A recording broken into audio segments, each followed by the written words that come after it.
Okay, everyone, I'm very excited today to bring you another animator in our kind of, list of animators we've been talking to, professional animators. This is Mikey Please.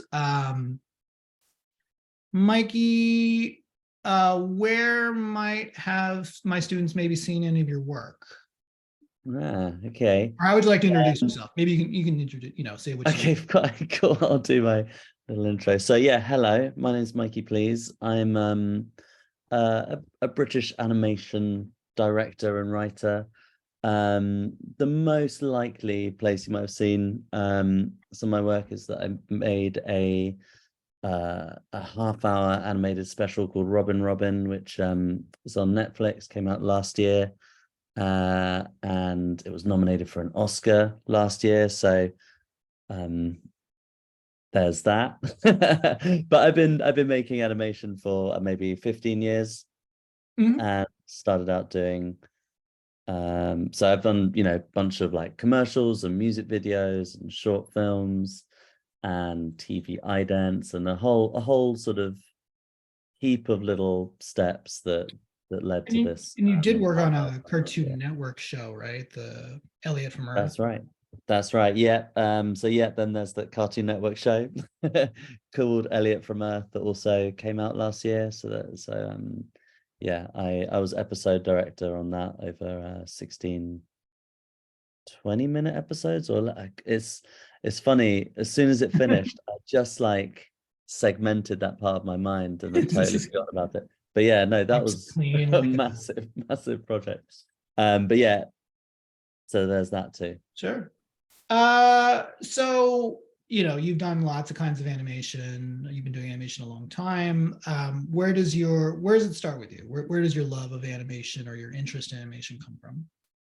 Well, I used to just, as a kid, I'd be making plasticine models. So Mm, I'm probably most people would know me as a stop motion animator, but actually I've worked across a variety of mediums. It's just the stop motion ones tend to be the sort of projects that float to the surface more. But yeah, as a kid, I would make lots of plasticine models, and I'd go to workshops at the studio near where I lived at the time, a place called Aardman Animations, which weirdly is where I'm working at the moment.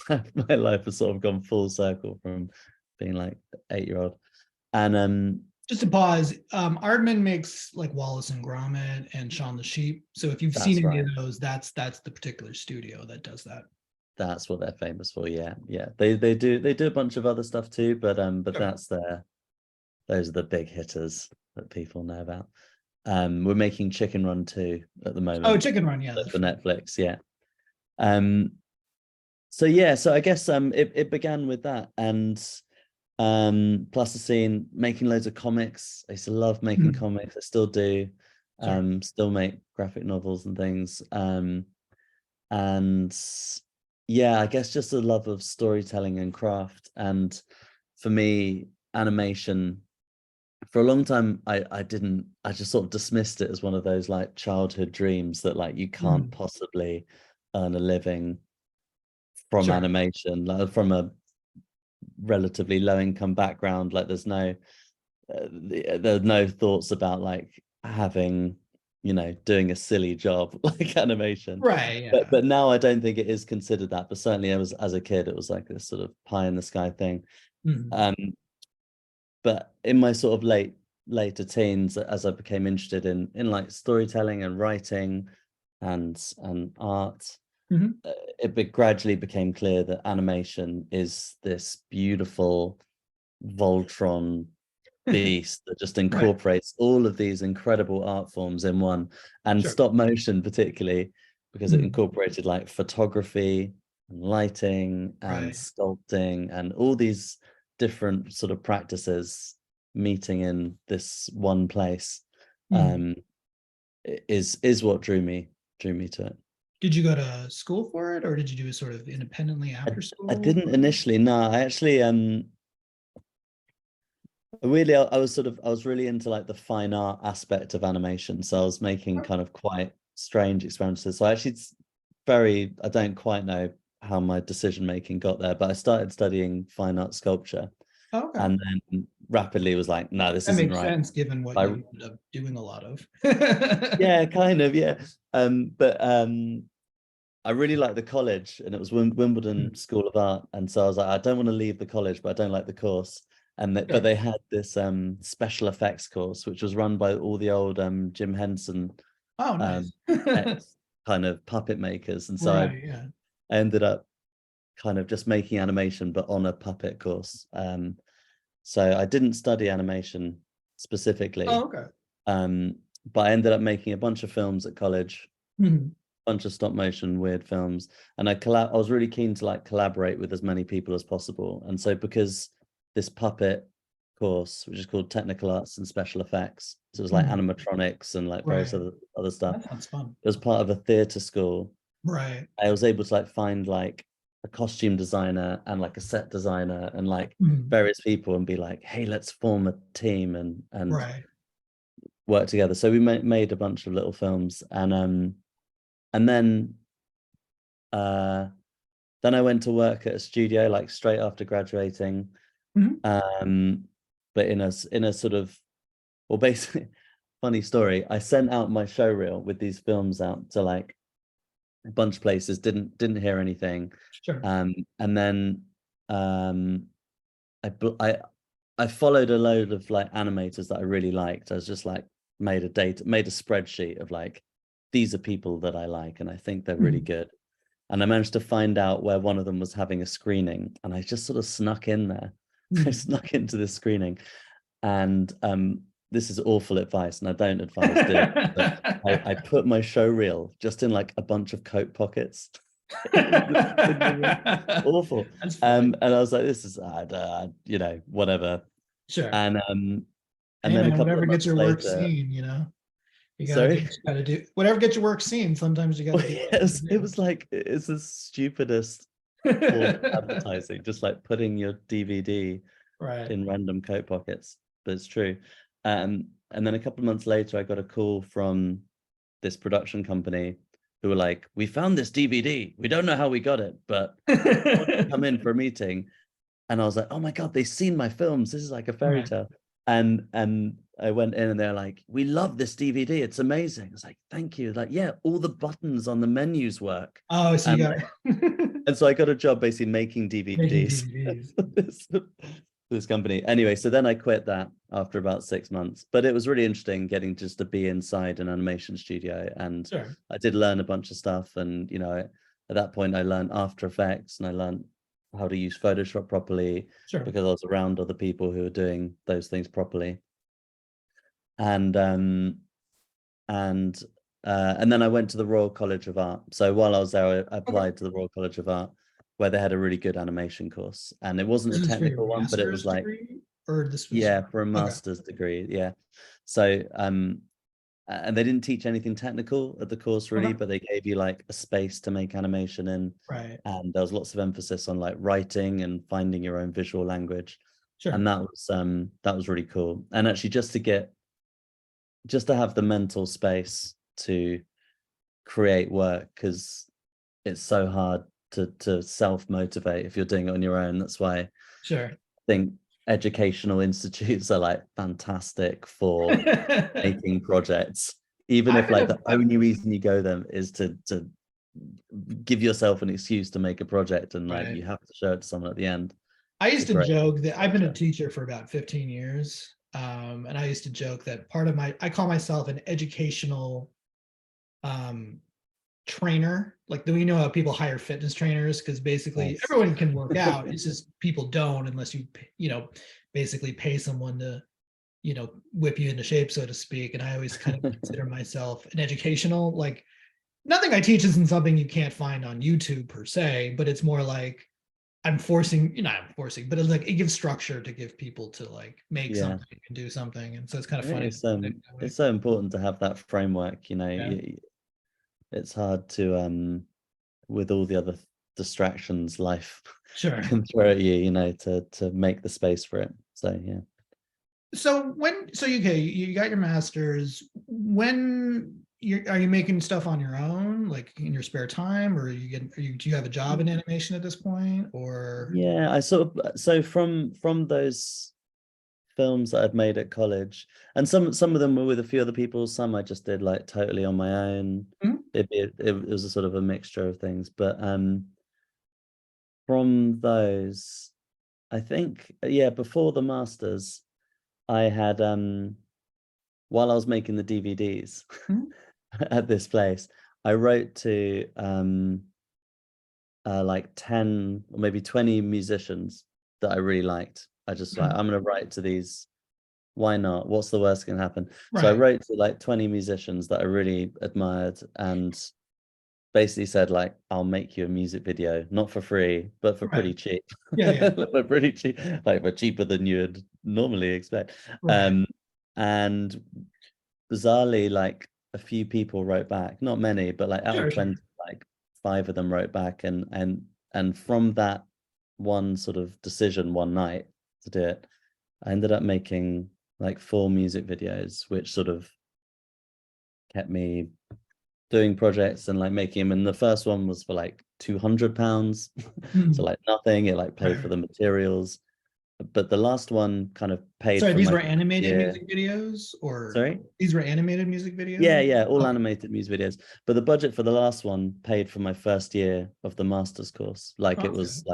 it was good, but it was like I released the first one and it got a few people, and then the second one would be like, hey, look, Right. this, and um, so I tried to earn money through my work through animation. That was, and because I always wanted to be directing, Mhm.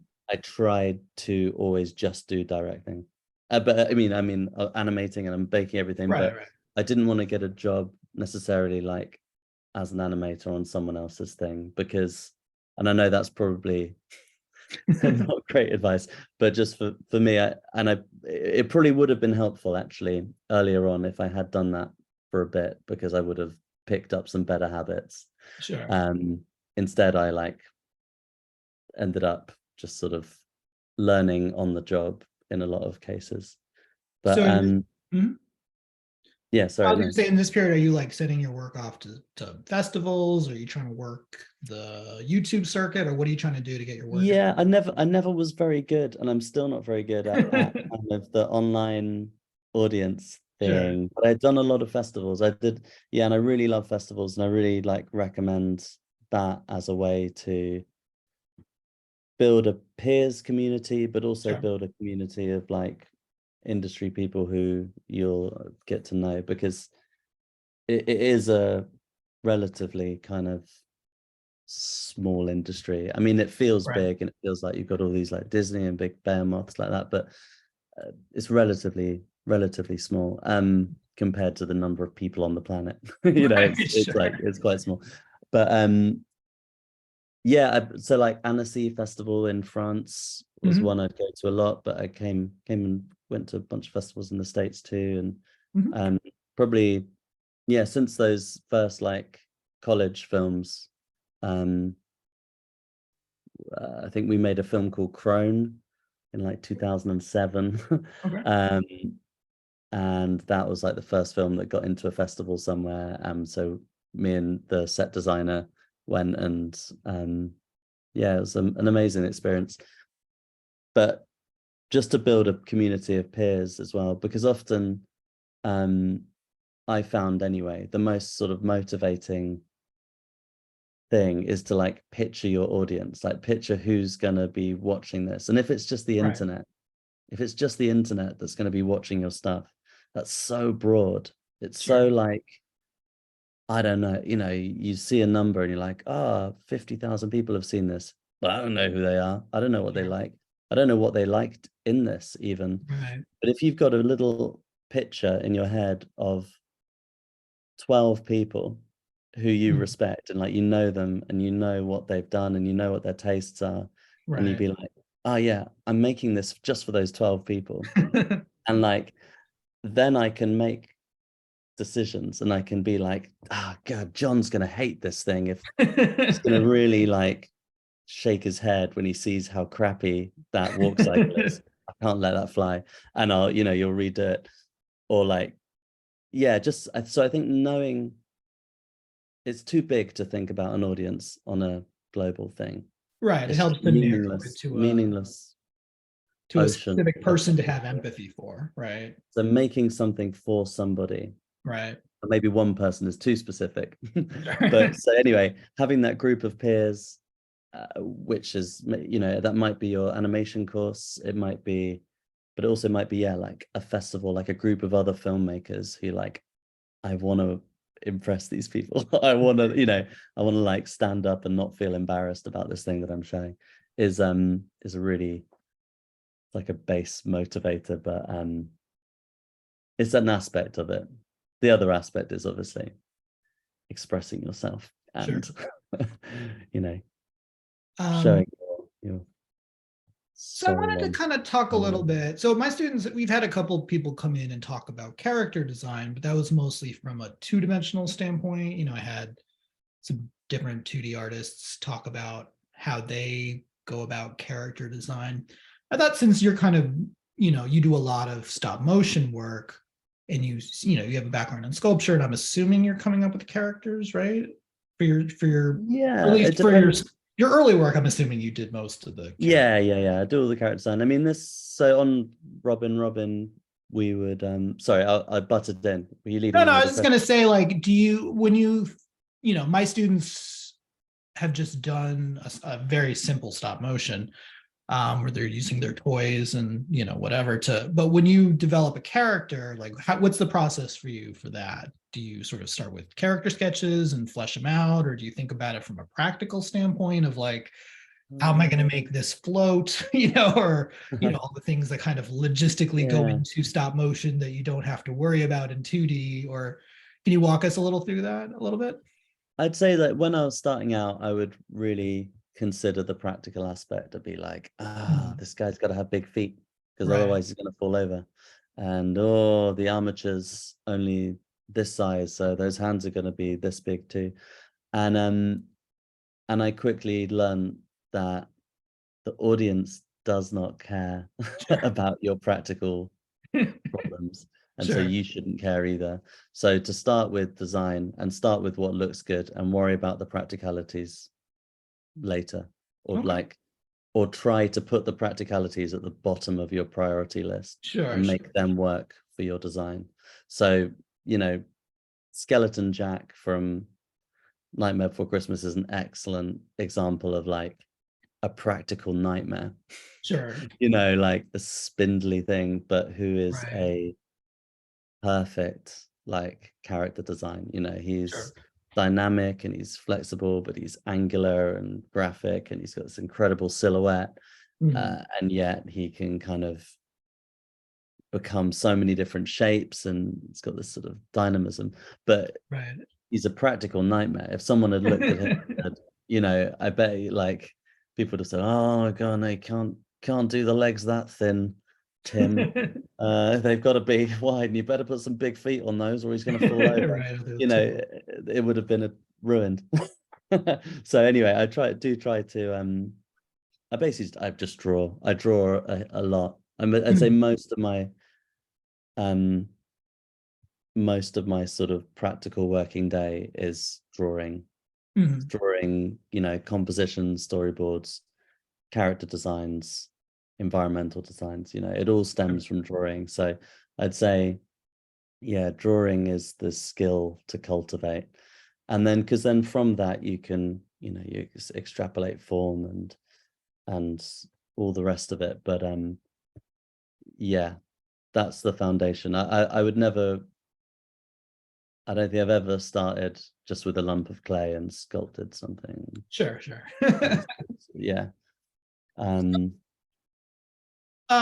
So you've done different kinds of animation. You mentioned to me before we started working on a 3D, then you've done 2D, obviously, with Elliot from Earth.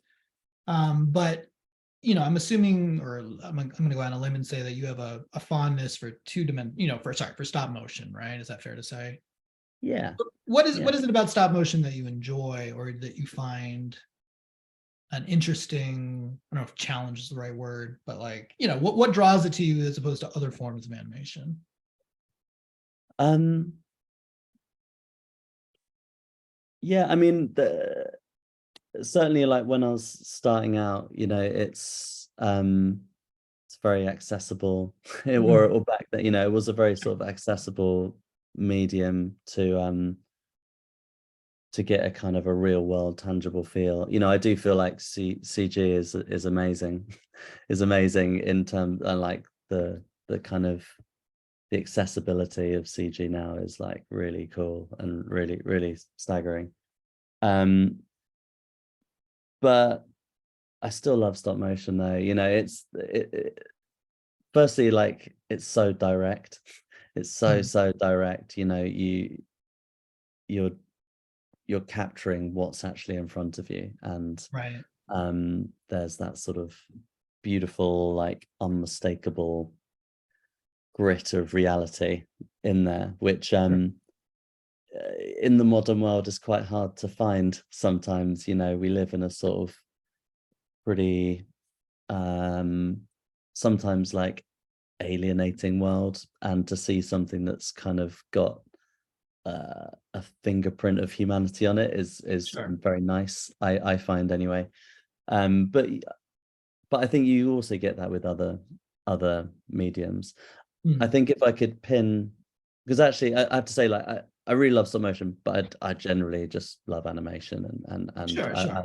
I don't sort of feel there's a particular hierarchy across No, any. I'm more bringing it But, up because, like I said, I think you're the first person we've had who's really done it on a professional level.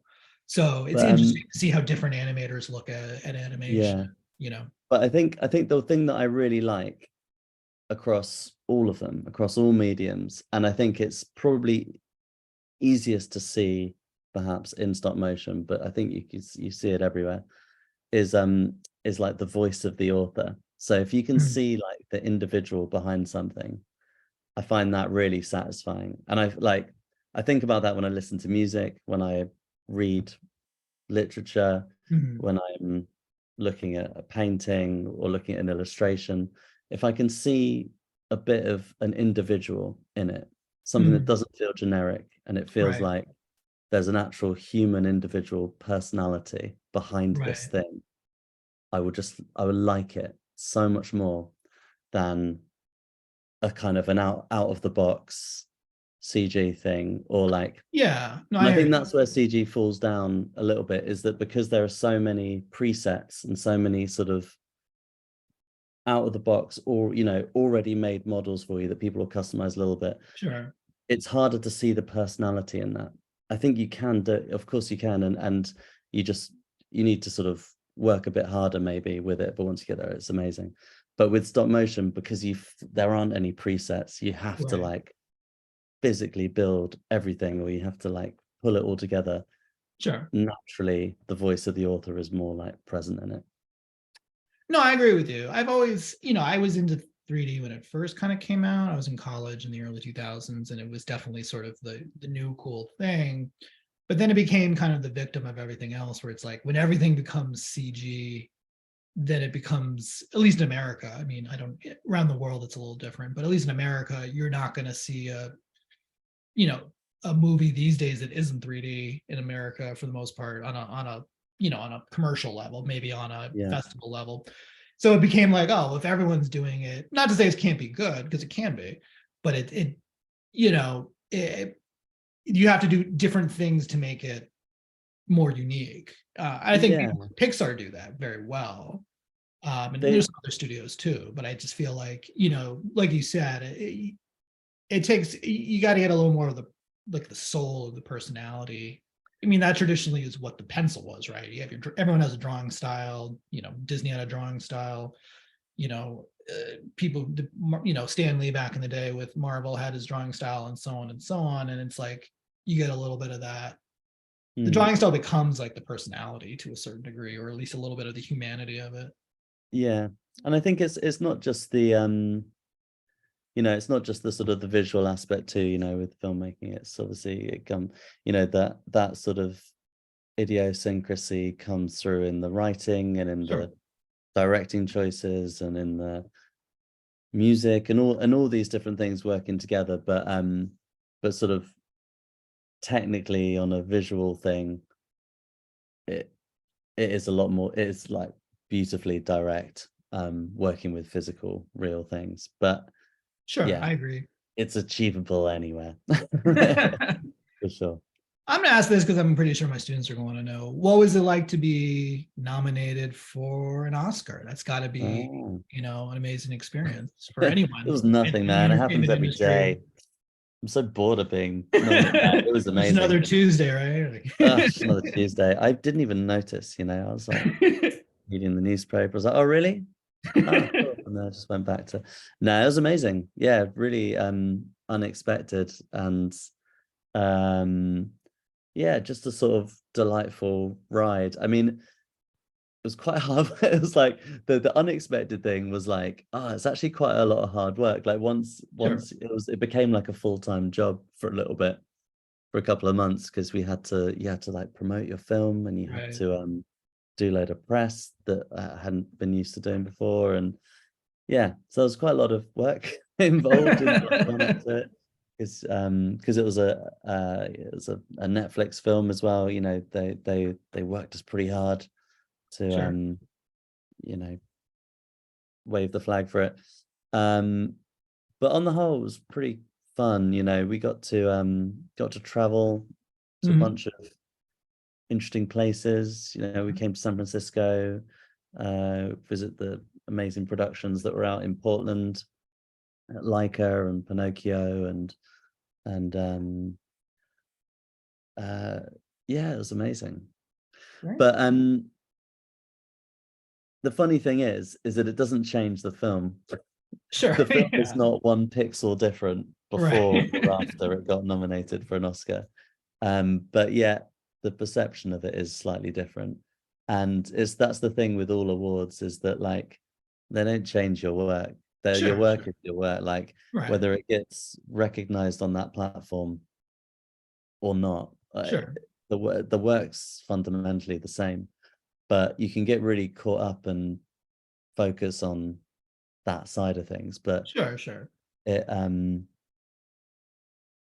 yeah, I've tried not to sort of let it get to I don't know, too much focus on it or something, because I You don't mean know like when. sort of not affect your work to not thinking, how do I get another nomination? Just instead of Yeah, make good work yeah, and hope it gets nominated, but don't worry about whether it gets nominated. Is that kind of what you're meaning? Or yeah, that's it. I think it's really helpful for like other people. That's what I sure. realized. I was like, oh, this is really helpful for like other people to sort of um quantify whether it's good or not, because they don't really have to Sure. think about Right. it. They can just say, oh, it's got this stamp or something, Right. and Right. they're like, oh yeah, therefore it must be good. Whereas, if you're making something, you just have to look at it and like judge, and you have to be like, is this Got to think back to those 12 people, right? you got to think back to those 12 people, yeah, your 12 friends who are like, oh, what are they going to think of this? Like, have I really embarrassed myself with like this thing I've done, or is it good? um and often the things, so I made a film called The Eagleman Stag, which I Mhm. made at the RCA, and that I really had that in my head, and it was partly because of I think my classmates at the time, really like close group, and we were all sort of like looking at what each other were doing, uh, and I really didn't want to embarrass. I had made a bunch of stuff, like actually a few of these music videos I was talking about earlier, like I was kind of embarrassed of. I was like, oh, I don't want to be in the same room while this is playing, but I'll play it anyway. Um, and that film, I really didn't want that feeling. And so I had that motivation of like, I just Mhm. want to sort of be able to sit in the same room as this and feel good about it. And then that film did really well. That was probably the sort of the film of mine that has sort of traveled the most and Mhm. been seen by the most people. And like even like 10 years on, it was showing at the Lincoln Center like Oh, last nice. month.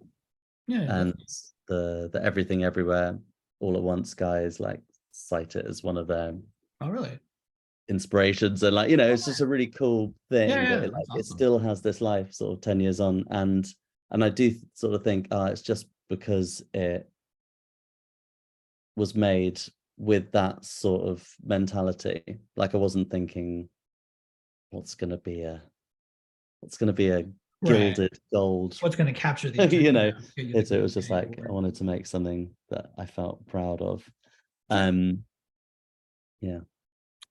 Well, I know you have to go soon, so I think the last question I'm going to ask is so my students, you know, they've done their level, you know, take an intro 101 animation course, right?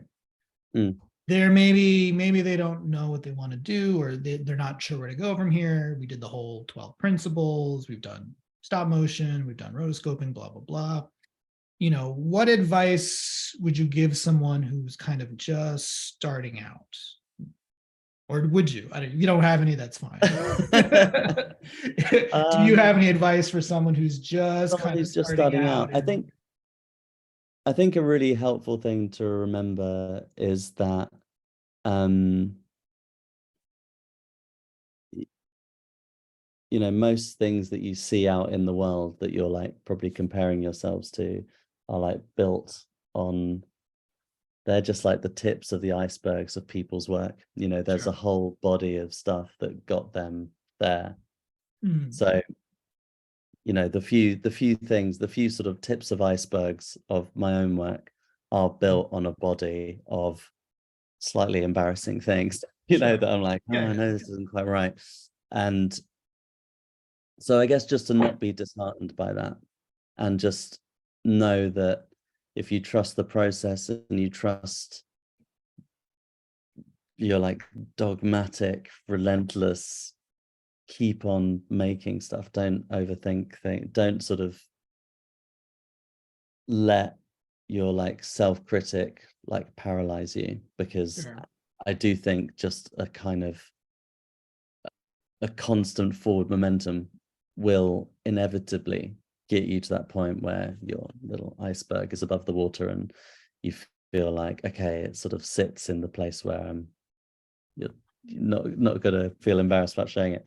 I used to, and when I was in art school, I had a teacher. This was like a drawing class, I believe, and he or she, I can't remember, but I remember the quote, but not who said it. But the teacher said, everyone has like 100 bad drawings in them, and you just got to keep drawing to get those drawings out. Oh yeah. In other words, practice makes perfect, right? Like everything you do at the beginning is probably not going to be great, and then you're going to get better, and then you're going to get better, and then you're going to learn. Like you were talking about, you were at that animation studio where you were doing DVDs and you learn a little bit and you do all that stuff, and then you get to, you know, Robin or whatever your future stuff's going to be, and it's like you have all of those experiences and all that skills that you build on, right? Is that kind of fair to say? That's absolutely true. Yeah. And I think just I don't know, just a constant like making of stuff, so you can get stuck in like a waiting thing, or feeling like you're just sort of waiting for someone to give you permission to make something. And I would say as soon as you spot that situation, just like get out of it. Because it's it's an easy trap to sort of fall into, where you're like, oh, it's cool, I'll make this thing once someone X or whatever it is, you know, when I get into that college, I'll make the film, or when I get the money from this grant, then I'll make that thing. But I would say whatever those excuses are that are stopping you from doing the thing, just try and find a way around them. Because yeah, like waiting for someone's permission to make something is the worst. I agree, and I think that's maybe a good way to end this interview. So I would like to thank you, Mr. Mikey Please. I'm sure my students learned a lot, and they can see your stuff on Netflix, right, and other sites, I'm sure. And Whereas I'm on Instagram, some stuff there, some like behind the scenes things on that. But yeah, Vimeo, various places. Sounds great. Well, we appreciate your time. Pleasure. Thank you so much. Real delight. Good luck.